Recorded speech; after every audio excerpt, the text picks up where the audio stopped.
Educator. और आज हम क्या स्टार्ट करने वाले हैं? आज हम स्टार्ट करने वाले हैं हमारी क्लास 12 की जो सेकेंडरी बुक है विस्तास, उसका फर्स्ट चैप्टर जिसका नाम है the third level by Jack Finney. अब ये थर्ड लेवल क्या है? ये किसकी बात हो रही है? ये जो लेवल है ये थर्ड फ्लोर की बात हो रही है, थर्ड फ्लोर की। और किसकी बात हो रही है? न्यूयॉर्क में जो ग्रैंड सेंट्रल स्टेशन है जहाँ पे ट्रेन जाती है जो स्टेशन है उसके थर्ड फ्लोर, उसके थर्ड लेवल की बात हो रही है। सो पढ़ते हैं।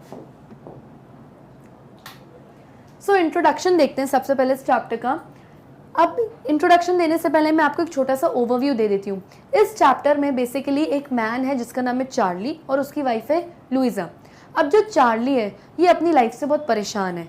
क्यों? क्योंकि इसकी ज़िंदगी में क्या देखने को मिली, इसको बहुत ज़्यादा पेन, सफरिंग, वॉर्स, ये देखता है लोग हमेशा टेंशन में रहते हैं, दुखी रहते हैं, कोई खुशी नहीं है, हमेशा भागा दौड़ी वाली ज़िंदगी। तो बेसिकली इस इंसान की लाइफ में कोई सुकून नहीं है, पीस नहीं है, शांति नहीं है। ये इसकी इच्छा होती कि मैं एस्केप करूं कहीं, यानी मैं कहीं भाग जाऊं ये जगह छोड़ के। अब ऑब्वियसली इसकी जॉब वहीं न्यूयॉर्क में, इसकी वाइफ है, इसका काम काफ़ी पूरा न्यूयॉर्क में, तो ये कहीं से तो भाग नहीं सकता। आप कहीं भी जाओगे, कोई जगह, कोई शहर, कोई कंट्री, कुछ भी छोड़ के आप जाओगे तो आप अपनी परेशानियों से नहीं भाग सकते। आपकी परेशानी आपके साथ हमेशा रहेंगी, जो प्रॉब्लम्स आपकी लाइफ में है, तो ये कहीं भी भाग के नहीं जा सकता। तो क्योंकि इसको ये शांति वाली दुनिया कहीं नहीं मिल रही, इसको पीस कहीं नहीं मिल रहा, तो ये अपनी इमेजिनेशन में क्या करता है? एस्केप करता है। यानी इसको अपनी इमेजिनेशन में कहा जाता है ग्रैंड सेंट्रल स्टेशन जाता है, जहाँ पे सिर्फ 2 फ्लोर्स हैं। क्या है? जहाँ पे सिर्फ 2 फ्लोर्स हैं। अब ये इमेजिन करता है कि वहाँ पर एक थर्ड लेवल भी है। रियलिटी में वहाँ थर्ड लेवल नहीं है, ये हैलुसिनेट करता है, यानी कि रियलिटी में वो एग्जिस्ट नहीं करता, लेकिन इसको इमेजिनेशन में ऐसा लग रहा है कि हाँ वहाँ एक थर्ड लेवल है, मैं वहाँ जाऊँगा। बेसिकली यहाँ पे नरेटर ने क्या किया है? Time travel. अब चैप्टर बहुत ज़्यादा ईजी है, बस आपको टाइम ट्रैवल समझना है कि टाइम ट्रैवल क्या होता है। टाइम ट्रैवल वो सिचुएशन होती है जब आप अपनी इमेजिनेशन में या तो पास्ट में चले जाते हो या फ्यूचर में चले जाते हो किसी भी रीज़न से। अब यहाँ इस चैप्टर में चार्ली के रीज़न क्या था? चार्ली का रीज़न ये था कि इसको प्रेजेंट लाइफ बिल्कुल अच्छी नहीं लग रही थी, क्योंकि यहाँ पे वॉर है, लड़ाई है, झगड़ा है, बिल्कुल पीस और शांति नहीं ज़िंदगी में। तो इसको भी यहाँ से भागना था, भाग नहीं सकता, तो ये अपनी इमेजिनेशन में टाइम ट्रैवल करता है, यानी कि पास्ट में चले जाता है। और कहाँ चले जाता है? 1894 की दुनिया में। 1894 में क्यों जाता है? क्योंकि ये वो टाइम है ना तो जब वर्ल्ड वॉर 1 हुई थी, ना तो जब वर्ल्ड वॉर 2 हुई थी।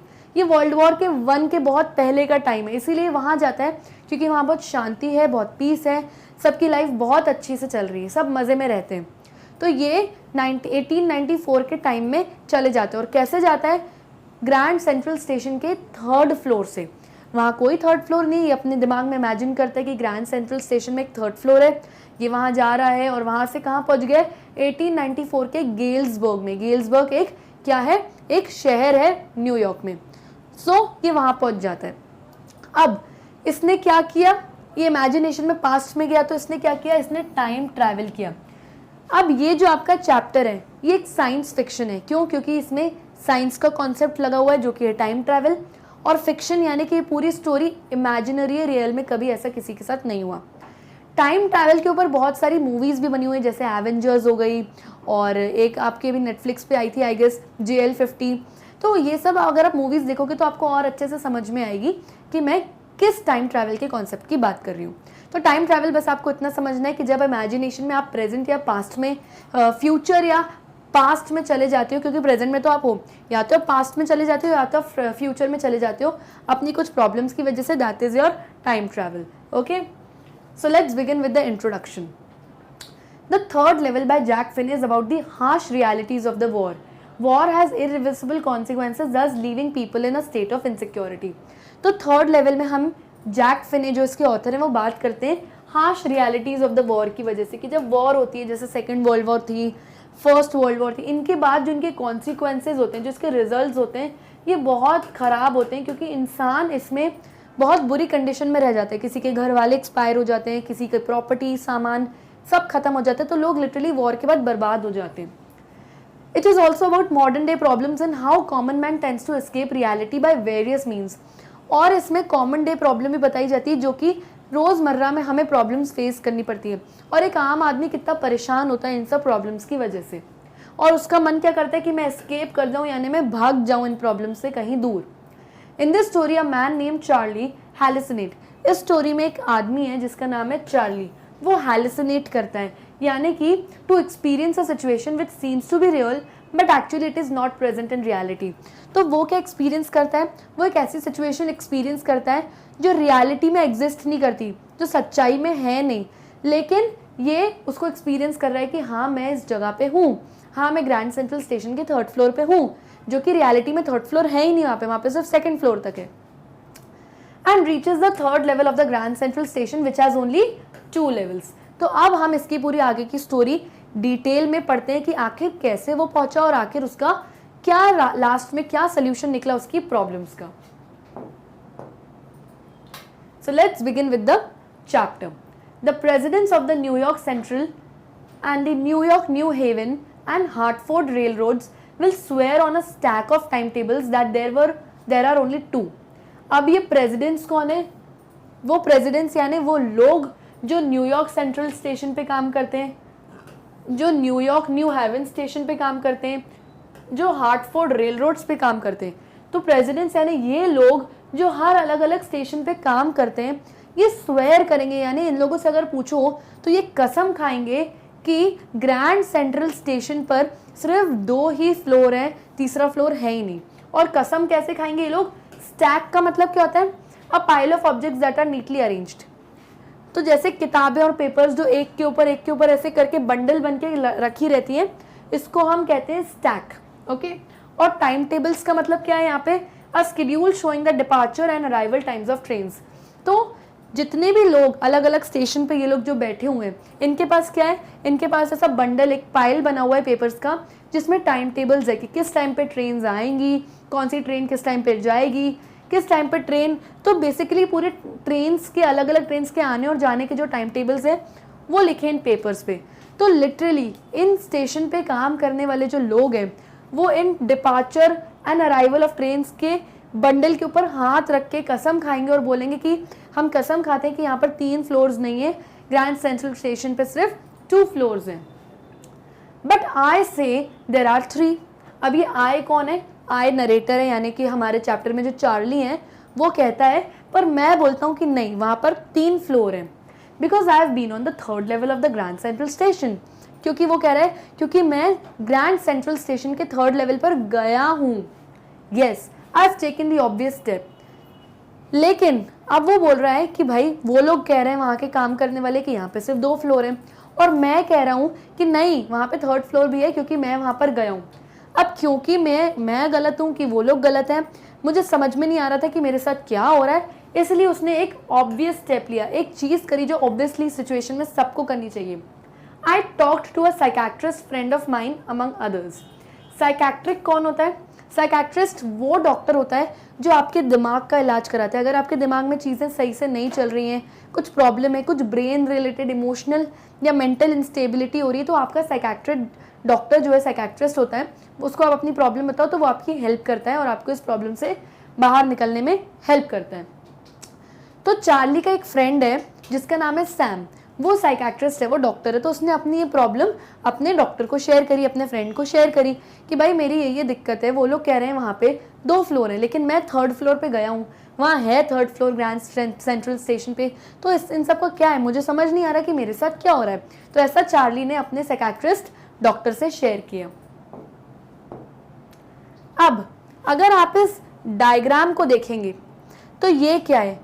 ये एक सबवे है, यानी अंडरग्राउंड। जैसे ये न्यूयॉर्क की बात है, दिल्ली में भी आजकल है, सबवे रेलवे स्टेशन चल रहे हैं। इसको मान लीजिए ये क्या है? ऊपर पूरा ग्रैंड सेंट्रल स्टेशन है, यहाँ पे इसके ऊपर लोग चलते हैं, इधर उधर आते जाते हैं। तो जब आप सीढ़ियाँ उतर के आओ तो ये क्या है? ये 1st फ्लोर है। ओके, फिर आप थोड़ी सी सीढ़ी उतर के नीचे आओ तो आप ये कहाँ आ गए? ये आप 2nd फ्लोर पे आ गए। Okay, basically grand Central station में बस यहीं तक था, लेकिन जो हमारा नरेटर है चार्ली, वो कह रहा है नहीं 3rd फ्लोर पे है, यानी कि थोड़ी सी स्टेयर्स आप नीचे उतर के आओ तो यहाँ पे आपका 3rd फ्लोर भी आएगा। वो ये बोल रहा है, जो कि रियलिटी में पॉसिबल नहीं था। तो ये सब 1st 2nd फ्लोर क्या है? ये फर्स्ट सेकंड फ्लोर अंडरग्राउंड है, यानी पहले फर्स्ट फ्लोर आएगा, फिर नीचे सेकंड फ्लोर, फिर नीचे थर्ड फ्लोर, ये अंडरग्राउंड है। ओके, मान लो ये जमीन है, ये ग्राउंड है और उसके बाद नीचे ये फ्लोर्स हैं, तो ये सिचुएशन बोल रहा है चार्ली।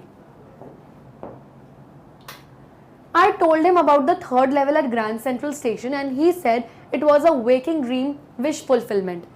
तो चार्ली ने अपने फ्रेंड को ये ग्रैंड सेंट्रल स्टेशन के थर्ड फ्लोर के बारे में बताया और उसके फ्रेंड ने बोला कि ये वेकिंग ड्रीम विश फुलफिलमेंट है, यानी in reality the thing is not there but you wish it to happen by seeing dreams with the open eyes. तो उसके साइकेट्रिस्ट फ्रेंड ने बताया कि ये जो थर्ड फ्लोर है ये एग्जिस्ट नहीं करता ग्रैंड सेंट्रल स्टेशन में, लेकिन क्योंकि तुम अपनी रियलिटी से भागना चाहते हो तो तुम ऐसा उम्मीद कर रहे हो कि काश ग्रैंड सेंट्रल स्टेशन पे भी थर्ड फ्लोर होता, मैं वहीं से कोई ट्रेन पकड़ के अपनी मुसीबतों से कहीं दूर भाग जाऊँ ट्रेन में बैठ के। तो आप ऐसा फील कर रहे हो, आप ऐसा चाह रहे हो, इसलिए आपको ऐसा ऐसा फील हो रहा है, इसलिए आप ये सब इमेजिन कर रहे हो। He said I was unhappy. That made my wife kind of mad. But he explained. तो डॉक्टर ने क्या बताया उसको? डॉक्टर ने चार्ली को बोला कि तुम अनहैप्पी हो, तुम अपनी ज़िंदगी से नाखुश हो, इसीलिए तुम ये सब चाह रहे हो कि तुम ग्रैंड सेंट्रल स्टेशन के थर्ड फ्लोर से कहीं भाग जाओ। जब चार्ली की वाइफ लुइजा ने ये सब बात सुनी तो वो बहुत मैड हो गई, यानी बहुत गुस्सा हुई कि ये सब क्या हो रहा है। But he explained that he meant the modern world is full of insecurity, fear, war, worry and the rest of it. And that I just want to escape. तो चार्ली ने बोला कि देखो ये जो दुनिया है इसमें बहुत ज़्यादा इनसिक्योरिटी, डर, वॉर, टेंशन्स और हर परेशानी, मुसीबतें यहाँ पर एग्जिस्ट करती हैं और मैं सिर्फ यहाँ से एस्केप करना चाहता हूँ, यानी मैं इन मुसीबतों से भागना चाहता हूँ, ऐसा चार्ली ने बताया। Well, who doesn't? Everybody I know wants to escape, but they don't wander down any third level at Grand Central Station. तो चार्ली बोलता है देखो परेशानियाँ सबकी ज़िंदगी में, सब अपनी परेशानियों से भागना चाहते हैं, मैं भी भागना चाहता हूँ, लेकिन मेरे जैसे लोग ग्रैंड सेंट्रल स्टेशन के थर्ड फ्लोर पे तो नहीं चले जाते ना भाई। मैं भी नॉर्मल लोगों की तरह भागना चाहता हूँ अपनी प्रॉब्लम से, लेकिन मैं ग्रैंड सेंट्रल स्टेशन के थर्ड लेवल पे पहुँच गया हूँ जहाँ पे जो एग्जिस्ट ही नहीं करता। तो दूसरे लोग मेरी तरह वॉन्डर यानी मेरी तरह वॉक या घूम के थोड़ी आए ग्रैंड सेंट्रल स्टेशन पे, वो भी भागना चाहते हैं लाइफ की प्रॉब्लम से, बट मेरी तरह थोड़ी सिचुएशन है कि वो ग्रैंड सेंट्रल स्टेशन के उस थर्ड लेवल पे पहुंच गए, वहां घूम के आ गए जो एग्जिस्ट ही नहीं करता। तो ये चार्ली बोल रहा है। But that's the reason he said and my friends all agreed. तो साइकेट्रिस्ट इसके डॉक्टर ने बोला कि नहीं, रीजन तो यही है कि तुम अनहैप्पी हो, तुम अपनी प्रॉब्लम से भागना चाहते हो, इसलिए तुम्हें ये सब चीज़ें इमेजिन कर पा रहे हो तुम। और जितने फ्रेंड्स थे वहाँ चार्ली के दूसरे, उन्होंने भी एग्री किया कि हाँ डॉक्टर सही बोल रहे हैं Charlie. Everything points to it they claimed. और उन्होंने बोला जो चीज़ें तुम्हारे साथ हो रही है वो इसी पे पॉइंट कर रही है कि तुम अनहैप्पी हो, भागना चाहते हो, इसलिए तुम वैसा वैसा इमेजिन कर रहे हो। माई stamp collecting for example that's a temporary refuse from reality. अब चार्ली की एक हॉबी थी, एक उसकी फेवरेट टाइम पास की चीज़ थी, वो थी स्टैम्प कलेक्ट करना। अलग अलग स्टैम्प्स नहीं होते हैं जो लेटर पे स्टैम्प पोस्ट होते हैं, वो तो कुछ लोगों की हॉबी होती है कि वो एक ऐसी कॉपी मेंटेन करते हैं, उसमें अलग अलग स्टैम्प्स कलेक्ट करते हैं, ये उनकी हॉबी होती है। कुछ लोगों को कॉइन्स कलेक्ट करना अच्छा लगता है। तो चार्ली की जो स्टैम्प कलेक्टिंग की जो हॉबी थी, जो फेवरेट चीज़ थी, वो समझ लो एक तरीके से एक टेम्पररी रिफ्यूज था रियलिटी से। अब रिफ्यूज क्या होता है? The state of being safe under a temporary shelter from difficulty. For example मान लो बहुत तेज़ बारिश हो रही है और मैं रोड पे खड़ी हूँ बिना अम्ब्रेला के, ओके, तो मैं क्या चाहूँगी, मैं जल्दी से एक ट्री के नीचे शेल्टर ले लूँगी, एक पेड़ के नीचे छाया ले लूँगी ताकि थोड़ा मैं बारिश से बच जाऊँ। तो वो जो ट्री जो मुझे शेल्टर दे रहा है और बारिश से मुझे बचा रहा है, वो क्या हुआ, ये ट्री मेरे लिए एक रिफ्यूज हुआ। यानी कि जो डिफ़िकल्टी थी, जो परेशानी थी रेन मेरे लिए, उससे मैंने बचने के लिए क्या किया, थोड़ी देर के लिए मैं आ गया ट्री के नीचे, आ गई मैं ट्री के नीचे।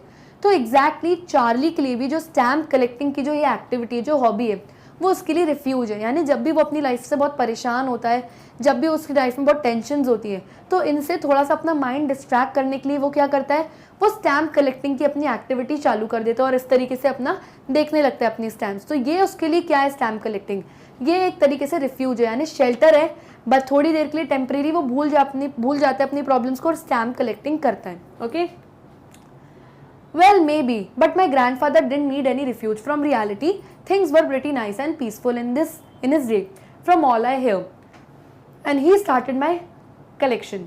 तो चार्ली बताते हैं कि जो मेरे ग्रैंडफादर थे, जो मेरे दादाजी थे, उनकी भी स्टैम्प कलेक्टिंग की ही हॉबी थी। लेकिन उनके टाइम पे कभी भी ज़िंदगी जो लाइफ है वो इतनी डिफ़िकल्ट नहीं थी, चीज़ें बहुत पीसफुल थी, बहुत शांत थी। वो भी स्टैम्प कलेक्टिंग करते थे, पर genuinely stamp collecting as a hobby करते थे। अपनी डिफ़िकल्टीज़ को भूलने के लिए टेम्परेरी स्टैम्प कलेक्टिंग नहीं करते थे ताकि वो भूल जाएं अपनी प्रॉब्लम्स को धीरे धीरे। तो कहते हैं उनके टाइम तो सब कुछ अच्छा था, और कहते हैं कि मेरे ग्रैंडफादर ही थे जिन्होंने मेरे स्टैम्प कलेक्टिंग की जो एक्टिविटी है इसको स्टार्ट करवाया, क्योंकि वो खुद भी स्टैम्प्स कलेक्ट करते थे। It's a nice collection too. Blocks of four of practically every US issue, first day covers and so on। US issue क्या होता है? US issue मतलब stamps used in United states of America. तो वो कह रहा है कि जो मेरा कलेक्शन है वो बहुत बढ़िया है, उसमें यूएसए में यूज़ होने वाले स्टैम्प के हर 4 तरीके के मैंने स्टैम्प्स लगा कर रखे हैं 4 के ब्लॉक्स में। तो मेरा कलेक्शन बहुत अच्छा है। और क्या क्या उसने कलेक्ट करके रखा है वो बताता है चार्ली। वो बोलता है मैंने फर्स्ट डे कवर्स भी बहुत सारे कलेक्ट किए। अब फर्स्ट डे कवर्स क्या होते हैं ये स्टोरी में हम आगे समझेंगे कि क्या होता है, लेकिन फिर भी मैं आपको एक छोटा सा बता देती हूँ। जिस दिन कोई नया स्टैम्प गवर्नमेंट रिलीज़ करती है उस दिन क्या होता है, जो ये स्टैम्प कलेक्टर्स जो होते हैं ना, जिनकी हॉबी होती है स्टैम्प कलेक्ट करना, ये लोग जाते हैं और स्टैम्प खरीदते हैं और एक एनवेलप पे, एक लिफाफे पे चिपका देते हैं उस स्टैम्प को, और अंदर कुछ लिखते नहीं है, एक प्लेन वाइट कलर का पेपर डाल के बंद करते हैं एनवेलप को और अपने खुद के ही एड्रेस पे एनवेलप को पोस्ट कर देते हैं। इससे क्या होता है, इनके पास फर्स्ट डे कवर आता है, यानी जिस दिन ये नई स्टैम्प रिलीज हुई है उस तारीख का ही उनके पास एनवेलप आ जाता है। तो ये जो एनवेलप है जिसके ऊपर नई रिलीज स्टैम्प चिपकी हुई है, स्टिक करी हुई है, इसको बोला जाता है एनवेलप को फर्स्ट डे कवर। तो चार्ली बोलता है मेरे पास बहुत सारे फर्स्ट डे कवर्स भी हैं और काफ़ी सारी चीज़ें। फिर वो बताता है कि जो प्रेसिडेंट रूजवेल्ट हैं collected stamps too you know. तो बताता है जैसे मेरे ग्रैंडफादर की स्टैम्प कलेक्टिंग की हॉबी है, वैसे प्रेसिडेंट रूजवेल्ट ये एक बार प्रेसिडेंट रह चुके हैं यूएसए के, उनकी भी स्टैम्प कलेक्टिंग की हॉबी थी, वो भी नए नए स्टैम्प्स कलेक्ट करते थे। Anyway, here's what happened at Grand central.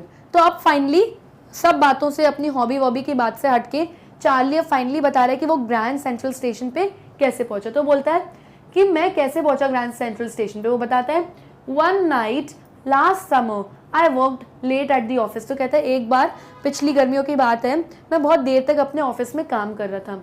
I was in a hurry to get uptown to my apartment, so I decided to take the subway from Grand Central Station because it's faster than the bus। तो वो कहता है मैं बहुत जल्दी में था कि चलो आज बहुत देर हो गई मुझे ऑफिस में, मुझे जल्दी घर जाना है, अपने अपार्टमेंट तक पहुंचना है। तो उसने डिसाइड किया कि मैं ग्रैंड सेंट्रल स्टेशन का जो सबवे है, जो अंडरग्राउंड रेलवे ट्रैक्स है, मैं उससे जाऊंगा घर, क्योंकि बस लेता तो मैं लेट पहुंचता। इसलिए मैं ग्रैंड सेंट्रल स्टेशन का जो सबवे है, जो अंडरग्राउंड मेट्रो है, वो लेता हूँ तो मैं जल्दी घर पहुंचूंगा। Now, I don't know why this should have happened to me. I'm just an ordinary guy named Charlie, 31 years old, and I was wearing a tan gabardine suit and a straw hat with a fancy bat. I passed a dozen of men who looked just like me. तो Charlie बोलता है कि मुझे समझ ही नहीं आया कि मेरे साथ इस टाइप की चीज़ क्यों हुई। मैं एक नॉर्मल सा इंसान हूँ जिसका नाम चार्ली है और मैं 31 ईयर्स का हूँ।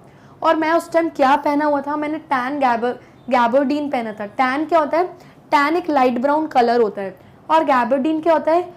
गैबर्डीन एक कॉटन क्लॉथ होता है, यानी कि सूट।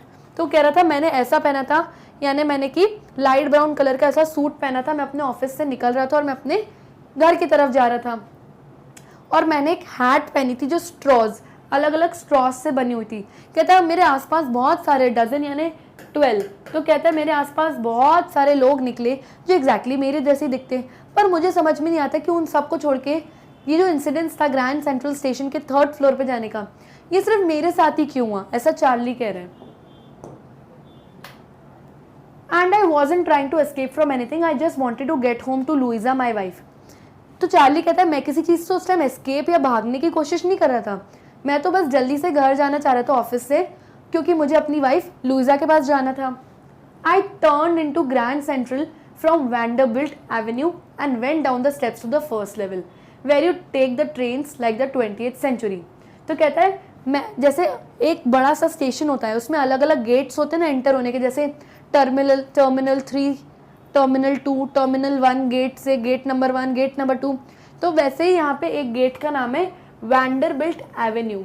तो चार्ली कह रहा है कि मैं ग्रैंड सेंट्रल स्टेशन में एंटर हुआ और कौन से गेट से, वैंडरबिल्ट एवेन्यू गेट से मैं एंटर हुआ। फिर मैं सबवे यानी कि अंडरग्राउंड गया और फर्स्ट लेवल पे पहुंचा।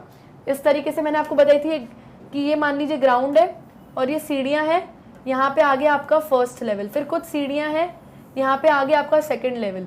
तो ये फर्स्ट लेवल था और ये सेकेंड लेवल। तो चार्ली कहता है कि मैं कुछ सीढ़ियाँ उतरा और मैं कहाँ पहुँच गया, मैं फर्स्ट लेवल पे पहुँच गया, जहाँ पर 20th सेंचुरी यानी कि नेम ऑफ द ट्रेन, ये एक ट्रेन का नाम है, 20th सेंचुरी नाम की ट्रेन आपको फर्स्ट लेवल से मिलती है।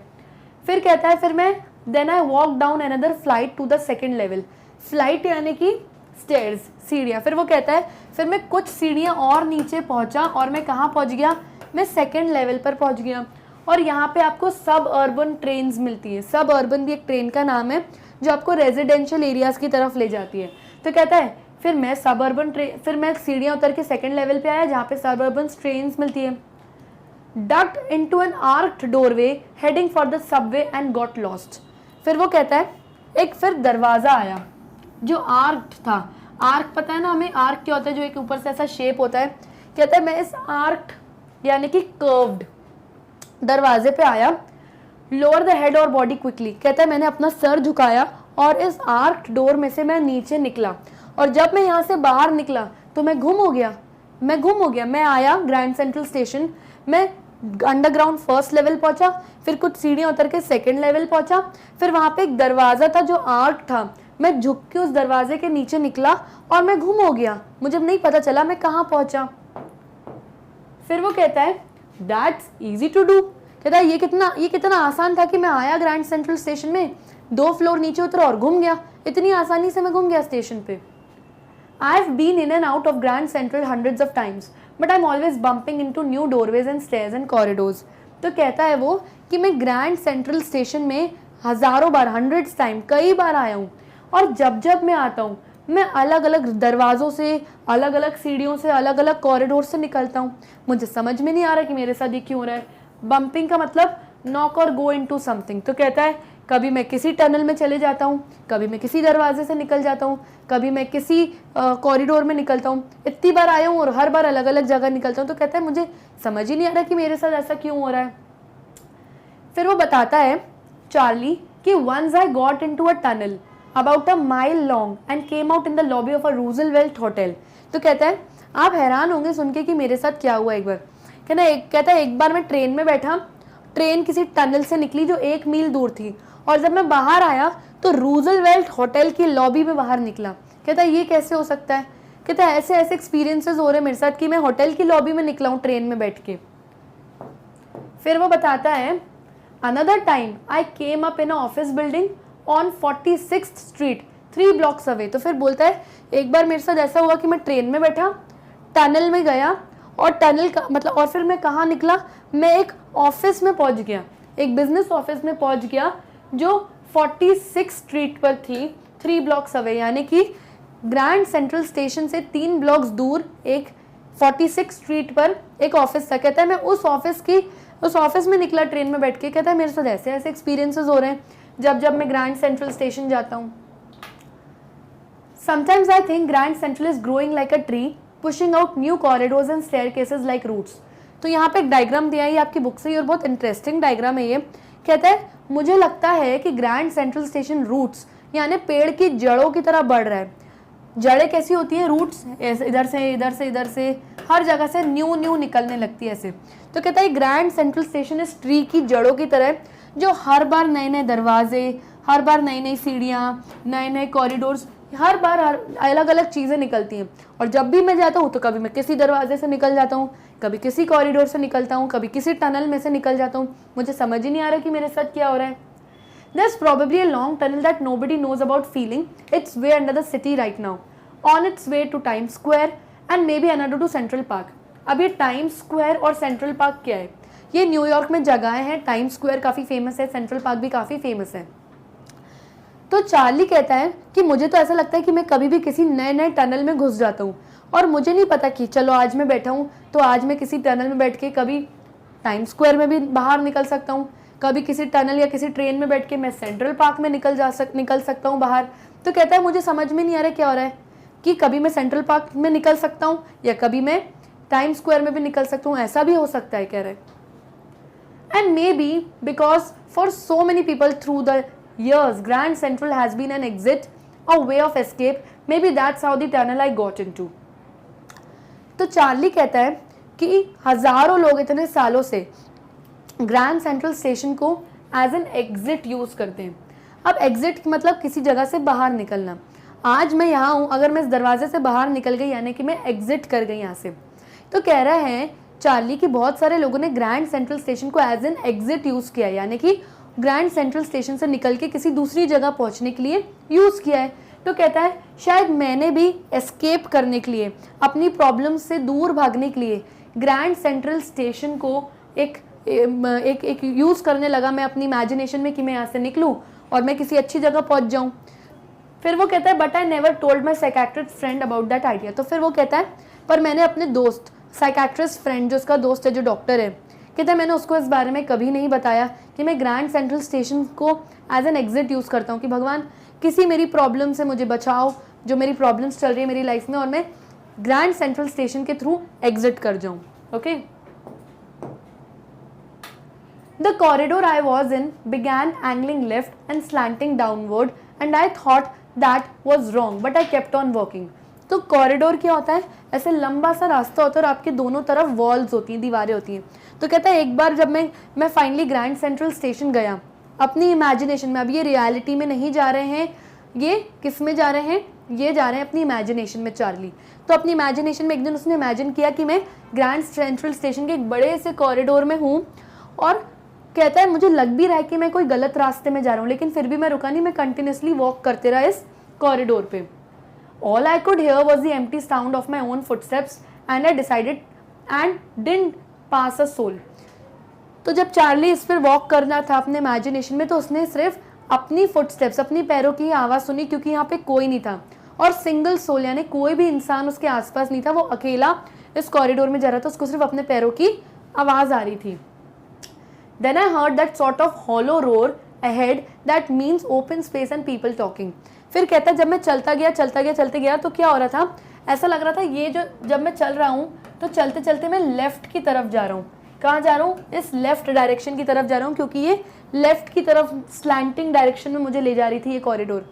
फिर वो कहता है कि मुझे सामने क्या दिखा? एक हॉलो स्पेस दिखा, एक खाली जगह दिखी। जब मैं लेफ्ट की तरफ चलते गया तो जब मैं लेफ्ट तरफ पहुंचा तो मुझे ये दिखा, एक खाली स्पेस दिखा और वहाँ से आवाज़ें गूंज रही थी, यानी किसी के लोगों के बात करने की, टॉकिंग की, लोगों की मुझे आवाज़ आ रही थी, क्योंकि जब खाली जगह में बहुत सारे लोग बात करते हैं, 2-3 जने, तो आवाज़ गूंजती है। तो कहता है मुझे इस जगह पे खाली स्पेस दिखाई दे रही थी और वहाँ से लोगों की बात करने की आवाज़ आ रही थी मुझे।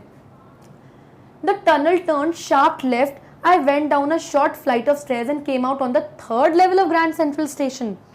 तो वो कहता है कि मैं बिल्कुल एग्जैक्टली लेफ्ट डायरेक्शन में चले गया और जैसे ही मैं पहुंचा वहाँ पे कुछ सीढ़ियाँ थी, मैं सीढ़ियाँ नीचे की तरफ उतरा और मैं कहाँ पहुँचा?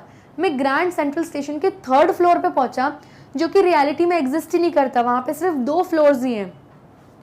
For just a moment I thought I was back on the 2nd level. एक पल के लिए चार्ली ने ये सोचा वहाँ पहुँच के कि शायद मैं 2nd फ्लोर पे आ गया हूँ, क्योंकि वो फ्लोर शायद 2nd फ्लोर जैसा ही दिख रहा होगा। But I saw the rooms was smaller.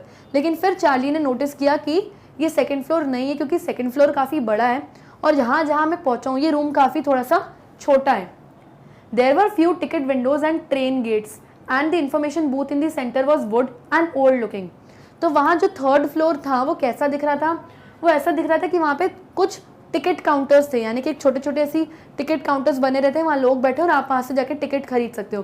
तो कह रहे थे 2-4 वहाँ टिकट काउंटर्स थे और वहाँ पे ट्रेन गेट्स थे, यानी कि वहाँ पे वो दरवाजे थे जहाँ से लोग ट्रेन से उतर के अंदर आते, मतलब ट्रेन आई, दरवाज़ा खुला, लोग अंदर स्टेशन में आए। तो इस तरीके के कई ट्रेन गेट्स भी थे वहाँ पर। और एक इन्फॉर्मेशन बूथ है, लेकिन अगर आपको इन्फॉर्मेशन बूथ यानी अगर आपको कुछ भी डाउट है, कुछ हेल्प चाहिए, तो आप इन्फॉर्मेशन बूथ पर जाइए, इन्फॉर्मेशन काउंटर पे जाइए और वो जो स्टेशन के लोग हैं वो आपकी हेल्प कर देंगे। तो कह रहा है वो इन्फॉर्मेशन बूथ भी था और वो वुड का बना था, लकड़ी का बना था, जो कि आज के ज़माने में कभी नहीं होता। कहता वो काफ़ी ओल्ड लुकिंग था। तो ये सारी चीज़ें उसने 3rd फ्लोर पे नोटिस करी। किसने? चार्ली ने। And the man in the booth wore a green eye shade and a long black sleeve protectors. तो वो कहता है कि जो इन्फॉर्मेशन बूथ था वहाँ पे जो इंसान बैठा हुआ था उसने क्या पहने थे, ग्रीन आई शेड यानी ग्रीन कलर के अजीब से गॉगल्स पहने हुए थे, और क्या पहने थे उसने, ब्लैक स्लीव प्रोटेक्टर्स पहनी थी, यानी कि ब्लैक कलर के बड़े से ऐसी स्लीव्स होती है ना, जैसे शर्ट के अंदर से बड़ी सी ब्लैक स्लीव आप चढ़ा लो, वो पहनी हुई थी। कहता है उसने ब्लैक स्लीव प्रोटेक्टर्स भी पहनी हुई थी। The lights were dim and sort of flickering. कहता है जो थर्ड फ्लोर था उसकी लाइट्स कैसी थी, वो बहुत डिम थी, बहुत कम लाइट थी, और लाइट्स फ्लिकरिंग कर रही थी, यानी कि ऐसी जैसे मोमबत्ती की जो ऊपर जो फ्लेम होती है वो ऐसे ऐसे कैसे होती है, फ्लिकर होती है। कहता है वैसी लाइट्स वहाँ पे हो रही थी। Then I saw why. कहता है फिर मुझे पता चला कि लाइट्स इतनी डिम और फ्लिकर क्यों हो रही है। देवर ओपन फ्लेम गैस लाइट्स। वो ओपन फ्लेम गैस लाइट्स थी, यानी इस तरीके से वहाँ पे लाइट्स लगी हुई थी और वहाँ पे ऊपर से फ्लेम थी जो फ्लिकर हो रही थी, आग ऐसे फ्लिकर हो रही थी वो flame. There were brass spittoons on the floor. Brass क्या होता है, एक तरीके का एलॉय होता है, कई सारे मेटल्स को मिलके जो एक मेटल बनता है वो ब्रास होता है। कहता है इस मेटल के बने हुए स्पिटून्स भी थे। स्पिटून्स यानी थूकदान, एक ऐसा बॉक्स जिसमें आप स्पिट कर सकते हो। अ मेटल और earthen ware pot use for spitting into. Okay, तो ये भी था वहाँ पे फ्लोर पे। And across the station a glint of light caught my eye. A man was pulling a gold watch from his vest pocket. तो कहता है ये सब था वहाँ पे, और फिर मैंने वहाँ पे एक आदमी को भी देखा जिसके हाथ में क्या था, जिसके हाथ में एक गोल्ड कलर की वॉच थी, ढक्कन वाली वॉच थी। उसने खोली और वो वॉच कहाँ से निकाली, उसने अपने वेस्ट पॉकेट से निकाली थी। वेस्ट यानी आपकी बनियान, वहाँ पे अंदर कोई पॉकेट होता है, उसने वहाँ से अपनी वो वॉच निकाली। अ गारमेंट वोन बिलो द शर्ट और टी शर्ट। ओके, इस तरीके की वो गोल्ड वॉच थी जिसका उसने ढक्कन खोला और वो टाइम देख रहा था वो इंसान वहाँ पर। कहाँ पर, थर्ड फ्लोर पे। He snapped open the cover. Snapped यानी कि सडनली, एकदम से। तो उसने बोला उसने सडनली ढक्कन खोला, ये कवर खोला उसने इस वॉच का। Glance at his watch and frowned. उसने अपनी वॉच को ग्लैंस किया, यानी देखा कि कितना टाइम हो रहा है, फ्राउंड किया यानी अजीब सा मुंह बनाया। उसने क्या पहना था, ही वोर अ डर्बी हैट। उस आदमी ने इस तरीके की ऐसी हैट पहनी थी, इसको हम कहते हैं derby hat. A black 4 button suit with tiny lapels. उसने ब्लैक कलर का एक सूट पहना था जिसमें 4 बटन्स थे और उसके लेपल्स जो थे बहुत टाइनी थे। लेपल्स क्या होता है, ये यानी जो ये डिज़ाइन होती है इसको लेपल्स कहते हैं। तो कहते हैं उसने छोटी छोटी लेपल्स के सूट पहने, यानी कि ये ओल्ड फैशन था। आज के ज़माने में लोग लॉन्ग लेपल्स पहनते हैं। कहते हैं जब मैंने उस आदमी को देखा तो उसने छोटे छोटे लेपल्स पहने थे, यानी पुराने ज़माने के लोग स्मॉल लेपल्स के सूट पहनते हैं। And he had a big black handle bar moustache. Handle क्या होता है, कोई हैंडल आपने देखा है वो, यानी कि ऐसा, इसको हैंडल बार कहते हैं। तो कहता है उसकी एक बड़ी सी मुस्टैच, बहुत बड़ी मूछ थी जो हैंडल बार शेप की थी। तो जो इस तरीके की मूछ आप देख रहे हैं इसको हम हैंडल बार मुस्टैच कहते हैं। और क्या कर रहा था वो मैन, तो ये मैन का डिस्क्रिप्शन है। तो बेसिकली उसने वहाँ पे क्या देखा, उसने देखा कि लाइट्स बहुत डिम है, फ्लिकरिंग गैस लाइट्स थी, वहाँ पे स्पिटून रखा हुआ था वहाँ पर एक आदमी था जो इस तरीके का उसका डिस्क्रिप्शन था। उसने गोल्ड वॉच निकाली अपनी, और उसने ये जो वॉच है ये पुराने ज़माने की वॉच होती है, जब लोग ऐसे निकालते हैं टाइम देखते रखते हैं, अब तो लोग हाथ में पहनते हैं। तो इस तरीके का ओल्ड फैशन चीज़ें सब उसने वहाँ पर देखी। और क्या देखा चार्ली ने थर्ड फ्लोर पे, then I looked around and saw that everyone in the station was dressed like 18-19 something. I never saw many beards, sideburns and fancy mustaches in my life. तो चार्ली कहता है कि मैंने देखा कि सब लोग इस तरीके से उनकी ड्रेसिंग थी जैसे कोई 80s या 90s के लोग हैं। उस ज़माने के टाइप की लोगों ने सबने ड्रेसिंग करी हुई थी, यानी वैसे ही कपड़े पहने थे। कहता है मैंने अपनी लाइफ में कभी इस तरीके की बियर्ड्स यानी दाढ़ियाँ नहीं देखी जो लोग उस ज़माने में बनाते थे। साइडबर्न्स यानी जिसको हम हिंदी में कलमे कहते हैं, छोटी सी जो ये बॉयज़ जो कलमे रखते हैं इसे हम साइडबर्न्स कहते हैं। कहते हैं लॉन्ग साइडबर्न्स रखी हुई थी लोगों ने, जैसी पुराने ज़माने में रखते थे वो थी। लोग फैंसी मुस्टैचेस यानी अलग अलग तरीके की मूछे मुस्टैचेस रख रहे थे जो आज के डेट में लोग नहीं रखते। तो ये सब चीज़ें उसने वहाँ पर देखी। कहाँ, ग्रैंड सेंट्रल स्टेशन के थर्ड फ्लोर पे। अब तक चार्ली को पता नहीं चला है कि वो किस ज़माने में किस ईयर में आ गया है। वो अभी सब चीज़ें अभी सिर्फ नोटिस कर रहा है जो जो उसे दिख रहा है। A woman walked in through the train gate. She wore a dress with leg of mutton sleeves and skirts to the top of her high buttoned shoes.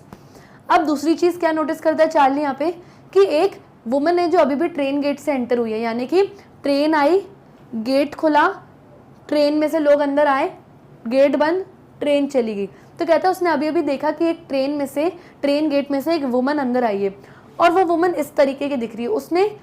उसने क्या पहना हुआ है, उसने लेग ऑफ मटन स्लीव्स पहनी है। Mutton क्या होता है? मटन होता है गोट का लेग, मटन लेग यानी गोट का लेग होता है, इस डिज़ाइन का दिखता है वो। तो कहता है जो लेग ऑफ मटन है, जो मटन का पैर होता है, उस डिज़ाइन की उसने स्लीव्स पहनी हुई थी, यानी कि कुछ इस तरीके की उसने स्लीव्स पहनी हुई थी। तो ये जो पैटर्न है ये बहुत पुराने ज़माने में लेडीज़ अपने ड्रेसेस में पहनती थी। फिर क्या बोल रहे हैं, उसने एक स्कर्ट पहनी थी नीचे से to the top of her high button shoes, यानी कि अगर आप इस डायग्राम को देखेंगे इस तरीके के उसने लॉन्ग बूट्स पहने थे जहाँ पे बटन्स थे, और जो उसकी स्कर्ट थी वो यहाँ तक आ रही थी ऐसे। ओके, सो इस तरीके का इसने अपीयरेंस था इस वुमन का। Okay, back of her out of the track I caught a glimpse of a locomotive, a very small Currier and Isles locomotive with a funnel shaped stack, and then I knew। तो वो कहता है कि इस woman के just पीछे मैंने क्या देखा, मैंने ये देखा, एक लोकोमोटिव देखा। लोकोमोटिव क्या होता है? A steam railway engine used for pulling trains in ancient times, यानी ये इंजन है जो स्टीम की मदद से चलता है और एंशिएंट टाइम्स यानी पुराने ज़माने में चला जाता था। तो इस वुमन के जस्ट पीछे मैंने वो ट्रेन देखी, वो इंजन देखा जो स्टीम से चल रहा था, और इसके ऊपर ऐसा ये फनल शेप्ड चिमनी थी इसके ऊपर।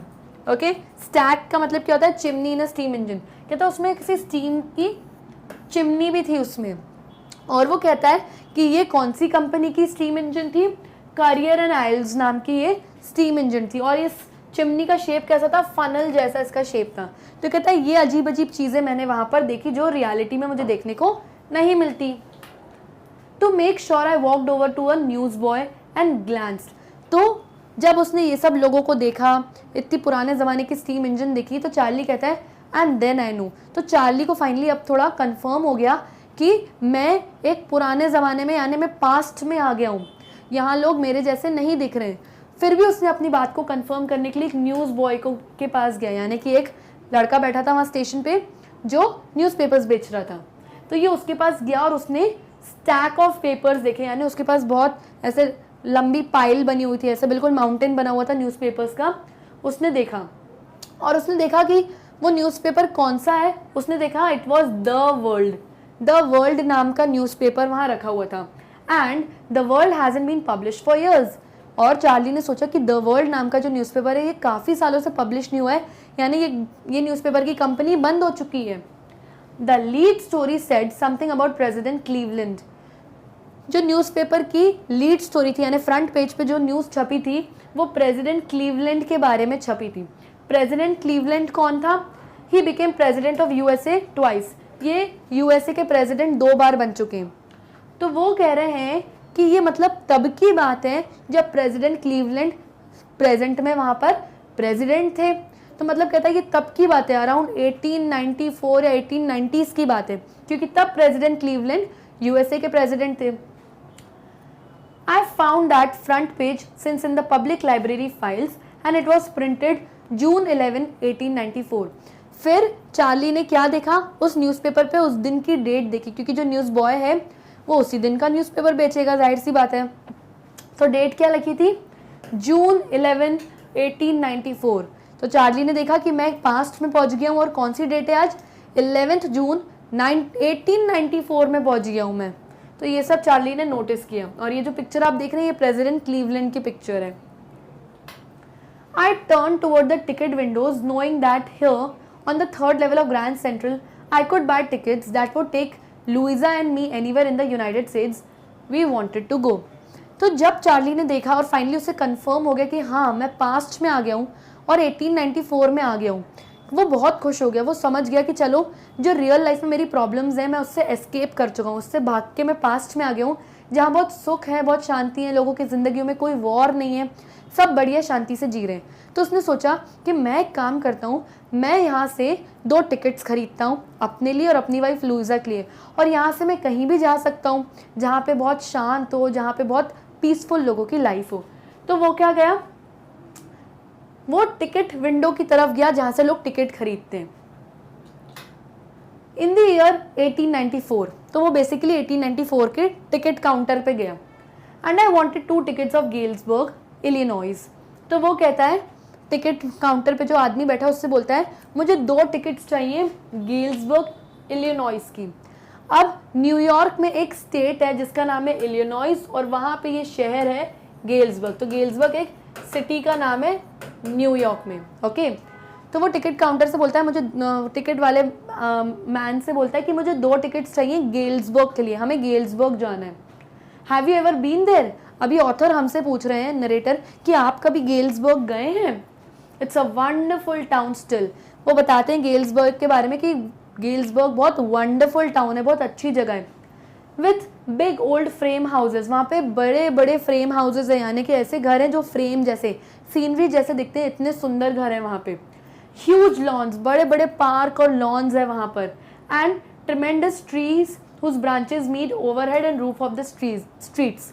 कहता है वहाँ पर गेल्सबर्ग में जब आप रास्ते पे चलते हो स्ट्रीट में तो दोनों तरफ पेड़ होते हैं और वो पेड़ इतने लंबे हो जाते हैं कि आपस में एक दूसरे से ज्वाइन कर जाते हैं इस तरीके से दोनों तरफ से, और आपके ऊपर क्या बन जाती है, एक रूफ, एक छत जैसे बन जाती है और आप यहाँ पर चलते हो, इन रास्तों पर चलते हो। कहता है इतनी ब्यूटीफुल और स्वर्ग जैसी ये जगह है। And in 1894 summer evenings were twice as long and people sat out in their lawns. तो कहता है कि अभी तो मैं 1894 में हूँ और 1894 में समर टाइम में जो गेल्सबर्ग के लोग हैं वो क्या करते हैं, अपने घर के लॉन में, गार्डन में बैठते हैं और बहुत एंजॉय करते हैं। जो आदमी होते हैं वहाँ लॉन में बैठ के सिगार्स स्मोक करते हैं। एंड जो विमेन होती हैं वो क्या करती हैं, वो पाम लीफ से अपने आप को फैन करती है, क्योंकि गर्मी का टाइम है।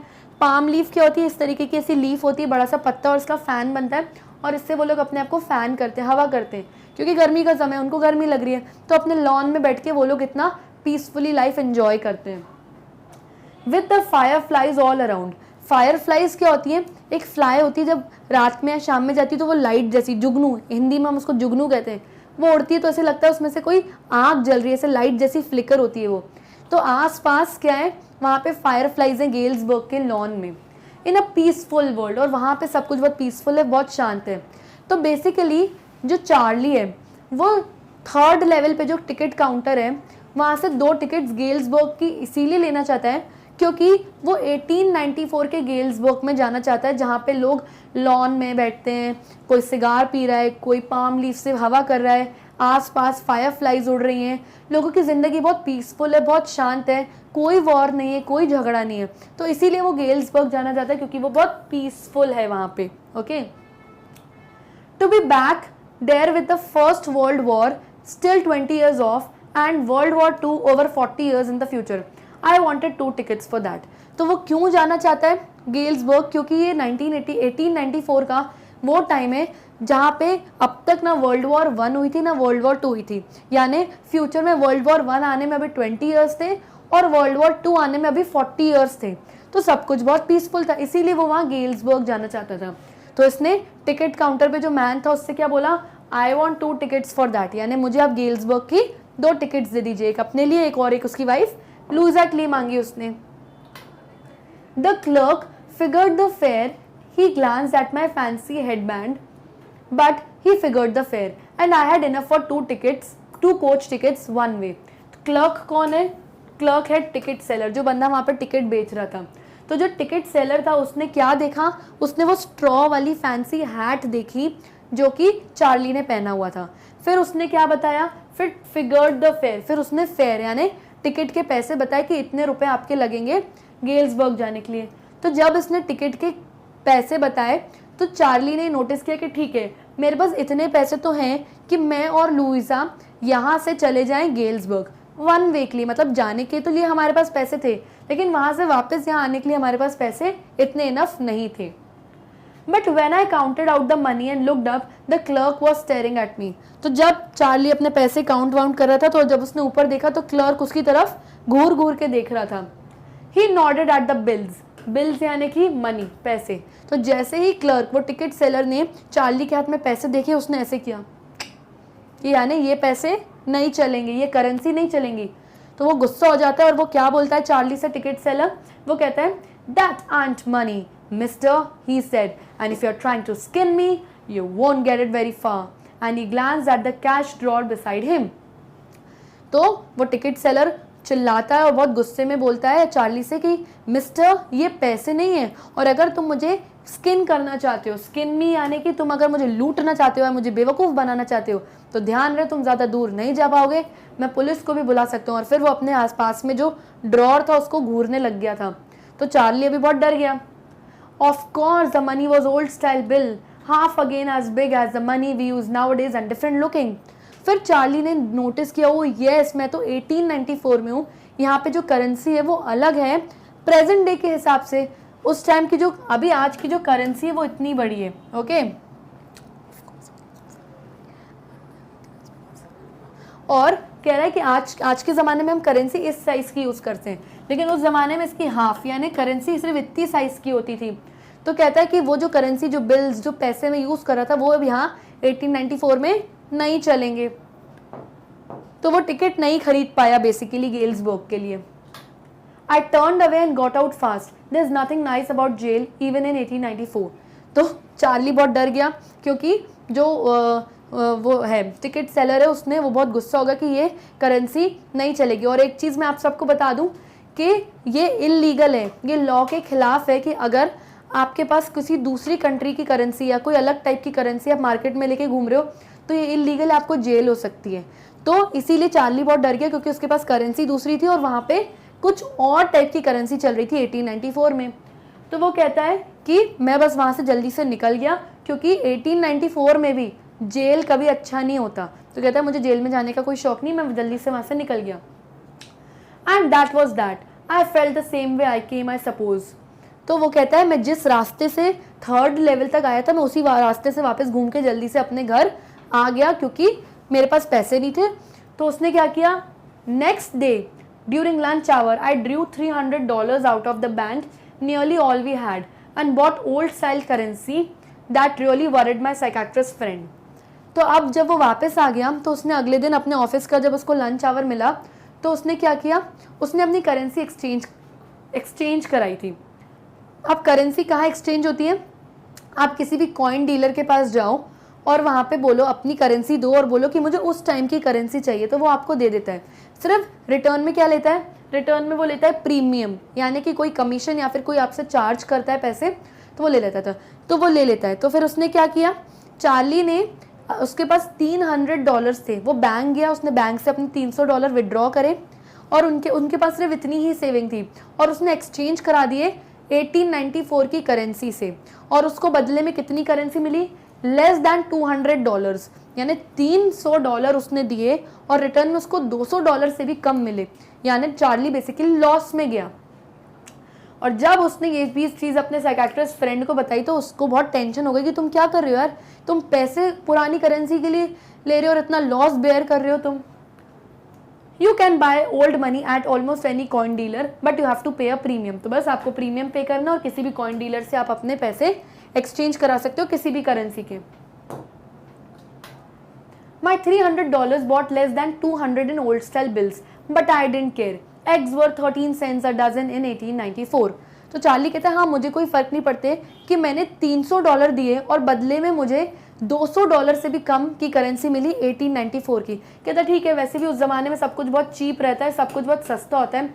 उस ज़माने में तो 12 अंडे, डजन एग्स भी जो भी वो सिर्फ 13 सेंट्स के ही मिलते, तो ठीक है मुझे कोई फ़र्क नहीं पड़ता। तो देखो इस चीज़ के लिए चार्ली ने अपनी पूरी सेविंग्स को भी मिस यूज़ किया, यानी कि उसको लॉस फेस करना पड़ा। But I have never again found the corridor that leads to the 3rd level at Grand Central Station, although I have tried often enough. तो अब चार्ली कहता है कि अब जब मुझे करेंसी मिल गई 1894 की, मैं कितनी बार ग्रैंड सेंट्रल स्टेशन गया और मैं वापस उस 3rd लेवल वाले रास्ते पर मैंने कोशिश किया, बार बार मैं वो कॉरिडोर ढूंढ रहा था जहाँ से मैं 3rd लेवल पे पहुँच जाऊँ, पर मुझे कभी मिला ही नहीं। Louisa was pretty worried when I told her all this and didn't want me to look after the 3rd level anymore, and after a while I stopped. I went back to my stamps. तो जब Luisa को ये बात पता चली कि Charlie all time वो 3rd level ढूंढने में लगा हुआ है ग्रैंड सेंट्रल स्टेशन में, तो वो बहुत गुस्सा आई और उसने उसको बोला कि अब तुम बस करो, अब बंद करो ये 3rd लेवल ढूंढना। ऑल्सो उसने क्या किया, फिर कुछ टाइम बाद उसको भी नहीं मिला चार्ली को कोई थर्ड स्टेशन, थर्ड लेवल, तो वो भी थक गया और वो भी स्टॉप कर गया। फिर वापस उसकी लाइफ में वही सब प्रॉब्लम्स, जो उसकी डेली लाइफ की मुसीबतें और दिक्कतें थी, वो उसमें परेशान रहने लगा और उससे अपना माइंड डिस्ट्रैक्ट करने के लिए वो अपने स्टैम्प्स पर आ गया। यानी कि जो स्टैम्प्स कलेक्टिंग की जो इसकी एक्टिविटी थी, जो हॉबी थी, वो वापस से उस पर अपना ध्यान लगाने लगा ताकि अपनी परेशानियों से थोड़ा सा डिस्ट्रैक्शन मिले उसको। But now we are both looking every weekend because now we have proof that the third level is still here. अब ऑथर एक नई चीज, अब नरेटर एक नई चीज कर रहा है कि अब हम दोनों, बोथ यानी कि नरेटर और उसकी वाइफ लुइजा, अब चार्ली और उसकी वाइफ लुइजा दोनों हर वीकेंड यानी हर Saturday Sunday Grand Central station जाते हैं, क्योंकि अब उनके पास ये प्रूफ आ गया है कि ग्रैंड सेंट्रल स्टेशन पे थर्ड लेवल एग्जिस्ट करता है। तो लुइजा और चार्ली को अब कुछ पता चलता है। क्या पता चलता है वो हम फर्दर स्टोरी में पढ़ेंगे, लेकिन लुइजा एंड चार्ली को कुछ पता चलता है, कुछ प्रूफ, कुछ एविडेंस मिलता है कि हाँ सच में ग्रैंड सेंट्रल स्टेशन पे थर्ड फ्लोर एग्जिस्ट करता है। और इसी वजह से दोनों मियाँ बीवी, दोनों वाइफ हस्बैंड क्या करते हैं, हर सैटरडे संडे वीकेंड पे चले जाते हैं ग्रैंड सेंट्रल स्टेशन और ढूंढना स्टार्ट करते हैं थर्ड लेवल को, पर अब तक उन्हें मिला नहीं है। My friend Sam Weiner disappeared. अब चार्ली बोलता है कि मेरा जो फ्रेंड है सैम वीनर, यानी वही साइकाट्रिस्ट फ्रेंड जो डॉक्टर था, वो सडनली डिसअपियर हो गया है, वो गायब हो गया है। नोबडी न्यू वेयर, किसी को भी नहीं पता चला कि वो कहाँ चले गया। But I sort of suspected because Sam's a city boy and I used to tell him about Galesburg. I went to school there and he always said he liked the sound of the place. तो यहाँ पे Charlie gas करता है, suspect करता है, यानी कि वो उसको गैस करने की कोशिश करता है, उसको ये शक है इस बात का कि शायद सैम जो एक सिटी बॉय है, और हमेशा ना वो उसको गेल्सबर्ग के बारे में बताता था कि ऐसा ऐसा। उसको गेल्सबर्ग की जो साउंड है, उस जगह की जो नेचुरल साउंड है, वो भी सैम को बहुत अच्छी लगती थी। उसने अपना स्कूल भी वहीं से कंप्लीट किया था और वो हमेशा कहता था चार्ली से कि मुझे गेल्सबर्ग नाम की जगह बहुत पसंद है। And that's where he is all right in 1894। तो बेसिकली चार्ली ने गेस किया कि सैम कहाँ है। तो चार्ली ने गेस किया कि सैम को ग्रैंड सेंट्रल स्टेशन पे शायद वो थर्ड फ्लोर मिल गया है, जहाँ से वो गेल्सबर्ग चले गया है 1894 में, क्योंकि गेल्सबर्ग की ही वो हमेशा तारीफ करता था और उसे वो जगह पसंद थी। तो चार्ली ने इस चीज़ को क्या किया है, गेस किया। Because one night fussing with my stamp collection, I found, well, do you know what a first day cover is? Fussing का मतलब क्या होता है? To be very busy with something. जब आप किसी चीज़ में बहुत बिजी रहते हो, उलझे रहते हो किसी काम में। तो चार्ली बोलता है एक दिन रात को मैं अपने स्टैम्प कलेक्शन के साथ फसिंग कर रहा था, यानी काफ़ी बिजी था, अपनी स्टैम्प्स देख रहा था, अपने फर्स्ट डे कवर्स देख रहा था, सब कुछ अपने स्टैम्प्स का जो भी सामान था सब मैं देख रहा था। और मुझे क्या मिला, मुझे एक फर्स्ट डे कवर मिला। फर्स्ट डे कवर मैं आपको शुरुआत में बता चुकी हूँ क्या है। When a new stamp is issued, stamp collectors buy some and use them to mail envelopes to themselves on the very first day of the sale, and the postmark proves the date. The envelope is called the first day cover. They are never opened. You just put blank open in the envelope. तो ये जो आप envelope देख रहे हो मेरे left hand side पे, ये क्या है, ये एक फर्स्ट डे कवर है। तो फर्स्ट डे कवर क्या होता है, जब किसी दिन कोई नया स्टैम्प इशू होता है तो जो स्टैम्प कलेक्टर्स होते हैं पहले ही दिन जाके वो स्टैम्प खरीदते हैं, एक एनवलप पे इस तरीके से स्टैम्प को लगाते हैं और उसमें ब्लैंक पेपर, एक खाली पेज रख के बंद करके अपने खुद की एड्रेस पे मेल कर देते हैं। तो उसके पास, इससे क्या होता है, उनके पास ये एनवलप आ जाता है, यानी कि ये फर्स्ट डे लेटर आ जाता है, फर्स्ट डे कवर आ जाता है, जो कि इसका मतलब ये है कि जिस दिन स्टैम्प इशू हुई उसी तारीख का हमारे पास स्टैम्प है। तो स्टैम्प कलेक्टर्स ये सब चीज़ें कलेक्ट करते हैं। तो चार्ली कहते हैं एक दिन मैं रात को अपने स्टैम्प्स के साथ बिजी था, इधर उधर सब चीज़ें देख रहा था, तो मुझे एक फर्स्ट डे कवर मिला।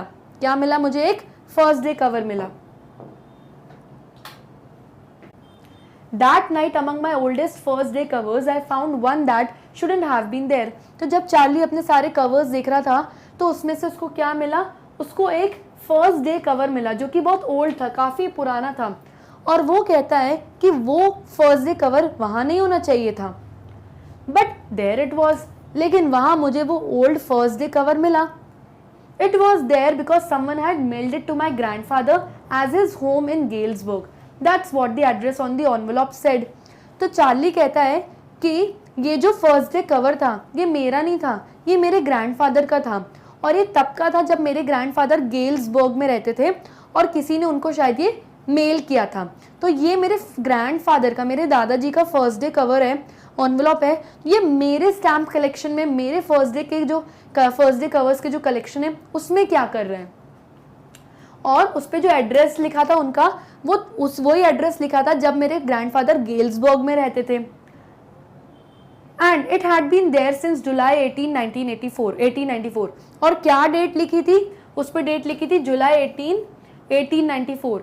The post mark showed that. तो जो पोस्ट मार्क, जो स्टैंप लगा था उस पर ये डेट लिखी थी 1894 की। Yet I didn't remember it at all. तो लेकिन फिर भी चार्ली को याद नहीं आ रहा था कि ये फर्स्ट डे कवर मेरे पास कैसे आया, है तो मेरे ग्रैंडफादर का, पर मेरे कवर्स में ये क्या कर रहा है उसको समझ नहीं आ रहा था। The stamp was a 6 cent dull brown with a picture of President Garfield. तो जो स्टैम्प था बहुत पुराने ज़माने का था, वो इस तरीके का दिख रहा था, वो 6 सेंट्स का था, ऐसे ऑरेंजिश ब्राउनिश कलर का था। और उस पर किसकी इमेज प्रिंटेड थी? प्रेसिडेंट गारफील्ड की इमेज वहाँ पे उस स्टैम्प पे प्रिंटेड थी। Naturally when the envelope came to granddad in the mail, it went right into his collection and stayed there till I took it out and opened it। तो Charlie कहता है naturally ये हुआ होगा कि किसी ने ये स्टैम्प जो था, ये जो फर्स्ट डे कवर था, मेरे ग्रैंडफादर को मेल किया होगा, या शायद उन्होंने खुद को ही मेल किया होगा, ये मेरे ग्रैंडफादर की कलेक्शन में होगा। लेकिन अभी पता नहीं मैंने कैसे निकाला उसमें से, और ये मेरे पास मेरे कलेक्शन में आ गया है। अब जो फर्स्ट डे कवर्स होते हैं उनके अंदर जो पेपर होता है वो ब्लैंक पेपर होता है, उस पर कुछ नहीं लिखा रहता और कोई उसे खोलता भी नहीं है। तो चार्ली कहता है कि अब फाइनली जब मेरे ग्रैंडडैड का ये फर्स्ट डे कवर मेरे कलेक्शन में से मुझे मिला है, तो मैंने इसे निकाला और मैंने ओपन किया। बेसिकली कोई ओपन नहीं करता, पर मैंने इसे ओपन किया। The paper inside wasn't blank, it red. तो बेसिकली जो पेपर होता है वो प्लेन होता है, उस पर कुछ लिखा नहीं रहता, लेकिन वो कह रहा है मैंने निकाला तो वो पेपर पे कुछ लिखा हुआ था, वो ब्लैंक पेपर नहीं था। और क्या लिखा था? एक नोट लिखा हुआ था। तो इस तरीके से लिखा हुआ था उस पेपर में जो एनवलप में से निकला। 941 विलार्ड स्ट्रीट, गेल्सबर्ग, इलिनॉस, जुलाई 18, 1894। तो ये सेंडर्स एड्रेस था उस पर, यानी गेल्सबर्ग का एड्रेस था, यानी जहाँ पर कौन रहता है, ये मतलब सेंडर्स एड्रेस है। यानी कि बेसिकली ये जो उसके पास लेटर आया है, कहाँ से आया है? गेल्सबर्ग से आया है चार्ली के पास। फिर डेट भी लिखी थी उस दिन की जिस दिन ये लेटर लिखा गया। तो किस दिन लिखा गया? ये जुलाई 18, 1894 में लिखा गया ये। यानी कोई गेल्सबर्ग 1894 में है इस वक्त जिसने लेटर भेजा है चार्ली को। ओके, और किसके लिए भेजा है? ये चार्ली के लिए। यानी किसी ने गेल्सबर्ग जो पास्ट में है 1894, वहां से चार्ली के लिए लेटर भेजा है। क्या लिखा है इसमें? I got to wishing that you were right. इसमें चार्ली के लिए उस इंसान ने लिखा है, मैं उम्मीद कर रहा था कि काश तुम सही हो। Then I got to believing you were right. फिर मैंने धीरे धीरे यकीन किया कि चार्ली तुम सही हो, यानी तुम सही कह रहे थे कि सच में ग्रैंड सेंट्रल स्टेशन में कोई थर्ड फ्लोर है। And Charlie, it's true, I found the third level. फिर वो इंसान लिखता है कि चार्ली, मैंने वाकई में वो थर्ड लेवल ढूंढ लिया, सच में ग्रैंड सेंट्रल स्टेशन पे थर्ड फ्लोर है। I have been there 2 weeks and right now down the street at the Dallies। कहता है मैं यहाँ पर पिछले 2 हफ्तों से हूँ, और right now at this moment मैं कहाँ पर हूँ? स्ट्रीट एट द डैलीज पर हूँ, यानी इस जगह पर हूँ गेल्सबर्ग में। Someone is playing a piano, और यहाँ पर कोई पियानो प्ले कर रहा है। And there all out of in front of porch singing seeing Nellie home. और यहाँ पे सब लोग खुले में बैठे हैं, गाना गा रहे हैं, सिंगिंग कर रहे हैं। कौन सा गाना गा रहे हैं? Seeing Nellie home. यानी कि सब लोग यहाँ पे बहुत एंजॉय कर रहे हैं, कोई गा रहा है, कोई पियानो बजा रहा है, सबकी लाइफ बहुत पीसफुल है, बहुत शांत है। तो ये इंसान बता रहा है कि ये कितनी अच्छी जगह पर है और उस जगह पे सब कितना एंजॉय कर रहे हैं। And I am invited over for lemonade, और मुझे यहाँ पर किसी ने लेमनेड यानी नींबू पानी के लिए इन्वाइट किया है, पीने के लिए। Come on back Charlie and Luisa.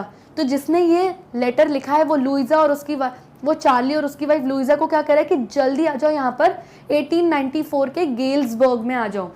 Keep looking till you find the third level, it's worth it, believe me. तो वो कहता है कि ढूंढते रहो जब तक तुम्हें थर्ड लेवल नहीं मिलता, क्योंकि तुम्हें थर्ड लेवल मिलेगा एंड इट्स वर्थ इट। यानी यहाँ आना बिल्कुल पैसा वसूल है, ये इतनी अच्छी जगह है। तो ये सब लिखा हुआ था उस लेटर में जो चार्ली ने निकाला था अपने ग्रैंडफादर के कवर लेटर में से। The note is signed Sam, और आखिरी में नोट में किसकी सिग्नेचर करी हुई थी? सैम की। वही चार्ली का फ्रेंड जो साइकेट्रिस्ट है, जो डॉक्टर था, जो एकदम डिसअपियर हो गया था, मिल नहीं रहा था, तो उसी ने मतलब वो बेसिकली कहाँ है? वो 1894 के गेल्सबर्ग में है, और वहां से चार्ली को लेटर भेज रहा था वो, और उसमें ये, और दैट मीन्स इसीलिए वो गायब हो गया था, इसीलिए नहीं मिल रहा। At the stamp and coin store I go to, I found out the Sam bought $800 worth of old style currency। तो अब जब ये लेटर आया किसके पास? चार्ली के पास, कि भाई सैम का वहाँ से गेल्सबर्ग 1894 से लेटर आया, तो ये कंफर्म करने के लिए उसने क्या किया? उसने सोचा कि भाई अगर सैम गया होगा 1894 में, तो जाहिर सी बात है उसको भी करेंसी चेंज करने की ज़रूरत पड़ी होगी। तो वो उसी कॉइन डीलर के पास गया जहाँ करेंसी चेंज होती है, और उसे पता चला कि सैम ने $800 की करेंसी एक्सचेंज करी। तो बेसिकली जब उसने $800 की करेंसी एक्सचेंज करी होगी, तो अराउंड अप्रॉक्स $600 उसको मिले होंगे। That ought to set him up in a nice little hay, feed and grains business. He always said that's what he really wished he could do, and he certainly can't go back to his old business. Hay का मतलब क्या होता है? Grass that has been dried in order to feed animals। तो जब घास को आप सुखा लेते हो, जो सूखी घास होती है, वो एज अ फॉडर यूज़ करते हो, यानी कि एनिमल्स को खिलाने के लिए जो सूखी घास होती है, वो उसको हम क्या बोलते हैं? उसको कहते हैं हे। तो जब चार्ली को पता चला कि उसने $800 के मनी करेंसी एक्सचेंज किए, तो अराउंड $600 की करेंसी उसे मिल गई होगी। सो दैट मीन्स चार्ली ने गेस किया कि जब सैम वहाँ गया है, तो उसने अपना एक बिजनेस सेटअप कर लिया होगा। और कौन सा बिजनेस सेटअप किया उसने? हे, फीड और ग्रेन का, यानी इस तरीके का एक बिजनेस सेटअप कर लिया होगा, हे, ग्रेन और फीड का, जो उस ज़माने में चलता था। ज़्यादा से ज़्यादा लोग इस टाइप का बिजनेस ही करते थे, जो घोड़ों को और एनिमल्स को खाना खिलाते हैं, और घास सुखा के घोड़ों और एनिमल्स को खिलाने के, उनके चारे वाला चारा बनाने का जो बिजनेस होता है, वो बिजनेस सामने वहाँ पे करना स्टार्ट कर लिया होगा। ऐसा चार्ली ने गेस किया। क्यों? क्योंकि चार्ली हमेशा से कहता था कि मुझे इस तरीके का बिजनेस करने का मन है, शौक है, और जाहिर सी बात है यही ऑप्शन बचा होगा उसको 1894 में बिजनेस करने का, क्योंकि जो उसका ओल्ड बिजनेस है वो 1894 में सैम जाके नहीं कर सकता। ओल्ड बिजनेस यानी कि वो कौन था? वो तो साइकेट्रिस्ट था, डॉक्टर था, और किस चीज़ का डॉक्टर था? वो डॉक्टर जो लोगों के दिमाग का और लोगों के डिप्रेशन की प्रॉब्लम्स को, इन सब की मेंटल डिसेबिलिटीज़ प्रॉब्लम्स को जो सॉल्व करता था, जो ठीक करता था। और उस ज़माने में तो वैसे भी किसी को कोई ब्रेन रिलेटेड कोई मेंटल डिसेबिलिटी, डिप्रेशन जैसी बीमारियां थी नहीं, क्योंकि सब कुछ इतना शांत था, इतना पीसफुल था, कोई वॉर्स नहीं थी, सबकी लाइफ बड़ी आराम से चल रही थी। तो साइकेट्रिस्ट की कोई ज़रूरत ही नहीं थी, इसलिए वो अपना ओल्ड बिजनेस वहाँ कर नहीं सकता था। लेकिन आज के ज़माने में जहाँ इतनी ज़्यादा प्रॉब्लम्स है, लोगों को इतनी टेंशन है, हर छोटी चीज़ की लोगों को वरीज है, टेंशन है, तो साइकेट्रिस्ट की ज़रूरत पड़ती है यहाँ पे। तो इसीलिए चार्ली ने गेस किया कि सैम का क्योंकि मन था, इसीलिए उसने ये हे, फीड और ग्रेन्स का बिजनेस वहाँ स्टार्ट किया होगा, और क्योंकि वो अपना ओल्ड बिजनेस वहाँ नहीं कर सकता। Not in Galesburg, Illinois in 1894, his old business, why? Sam was my psychiatrist. तो इसीलिए क्योंकि सैम उसका साइकेट्रिस्ट था, वो 1894 में गेल्सबर्ग, इलिनॉइस में ये बिजनेस नहीं कर सकता।